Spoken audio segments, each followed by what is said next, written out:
So I'm just back into the fire imports here, and so that we can work on the render of the fire and the lighting, I'm just going to drop here a volume resample. Okay, so this it's pretty self-explanatory. Resample the volume, so we don't have so many voxels. I'm just going to drop this down to 0.5. Visualize that, and then I've got this set to manual, so I'm going to set it to auto update. And then you'll see the volume in the viewport, and we'll see that it has a bit less resolution than what we cached out earlier. There we are. You can just maybe make the background dark so we can see it.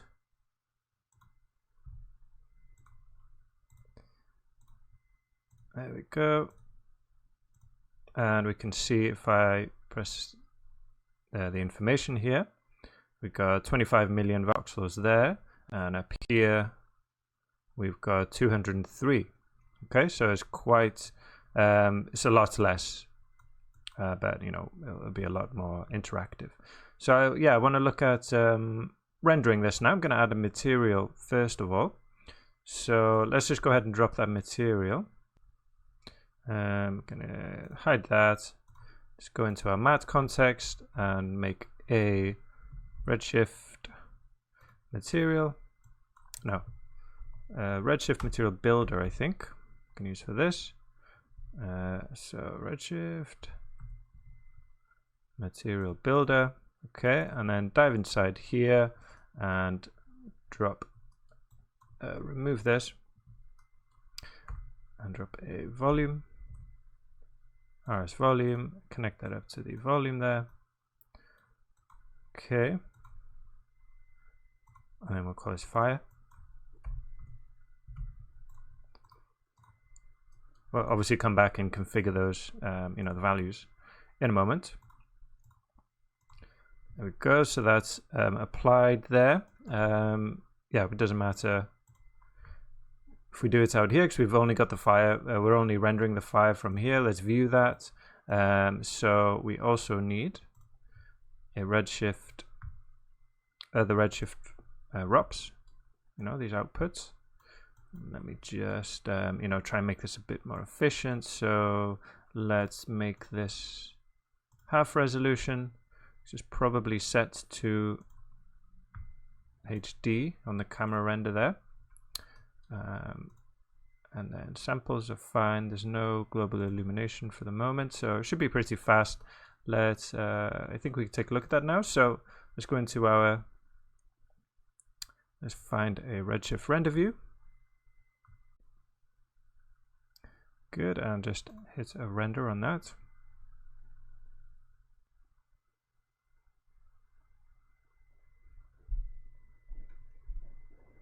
There we are. So we're seeing something. Obviously it doesn't look like fire yet, so let's start taking snapshots. So take a snapshot there, you can see it down here, and let's go back into our material and work on that.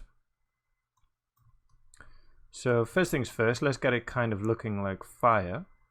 So if we come down to the emission, I think here, and use that flame field, well now it's a flame volume, and color down here flame as well. Oops, not lame. Flame. And we'll start out by, hopefully we've got black body here. Again, we'll probably play around with these colors. I've done lame down there again. Flame. There we go. And that should give us some fire. Let's see. Let's just click the IPR render.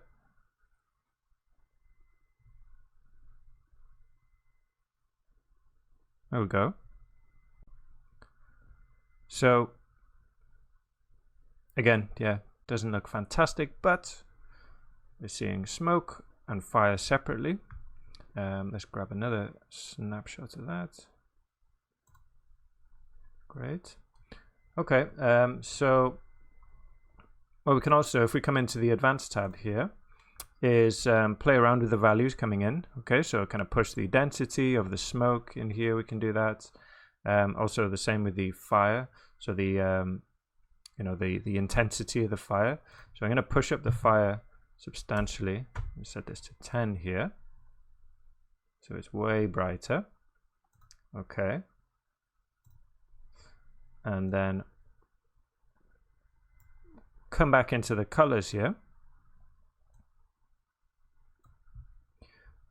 And let me start working on these colors. So I want a black on this side and a black. I'm just going to bring this white in here and drop a black over to the other side.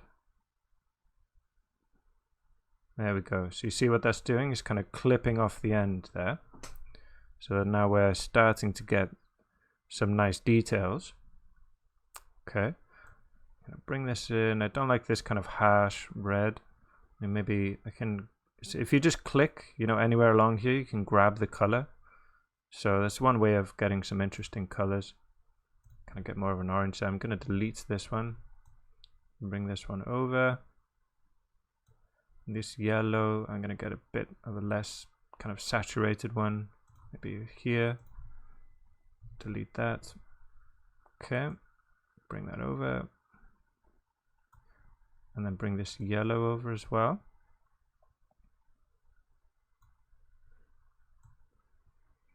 Oh yeah, so it's looking much better so far. Sorry. Can also push up the scale here a bit. Get some more pop to it. Look at that. Okay, getting real sense of kind of heat now. Great. With the density. So for the color, I think we'll need to drop density in here. Not sure if it'll make any difference actually, but just in case.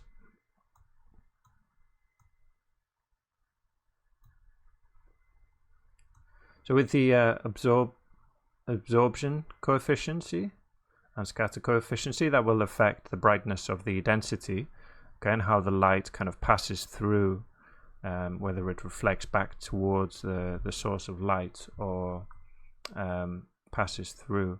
In our case, well, at the moment we don't have any light set up. There's light, coming from the emission of the fire. I think, I'm not sure if in Redshift also we'll just have a headlight, just like in Mantra, which will be lighting this up. So I'm going to set this to 5. You can see that brightening up there. Maybe give it a tiny bit of color. One thing you can do, doesn't really make sense with the smoke, but just to show you, is you can set these colors by temperature.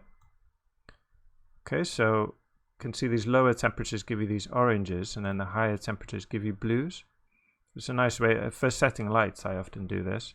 And I find some kind of really weak orange, something like that. I'm just going to change this to 1 here, and then maybe both of these points, all the way on 0.9, 0.85, just something really subtle. Prefer not to use, just a solid white wherever I can. Great, and for the absorption, set that to 3. Okay, allowing a bit more light to pass through there now. Great, that looks good. Let's run a bit of a cleaner render on that. There we go, and then take another snapshot here. Okay, so we can look through the difference there. You can see here we're kind of picking up these nice detailed lines. They're kind of getting lots of intricate little details here. They're kind of, we're losing that. That comes from playing around with these colors. Okay, so don't just leave that on the standard black body. Play around with these colors, add kind of stripes, do things like, you can have a chunk of black in the middle or at the start like we've done here. It doesn't have to be black, red, orange, yellow, white. You can, play around, add a little bit of blue in there. You know, it's kind of, you know, we often have blue in Fire as well. You know, it's good to just experiment, play around with that, play around with the values in here as well. Okay, but I think I'm quite happy with this as it is right now.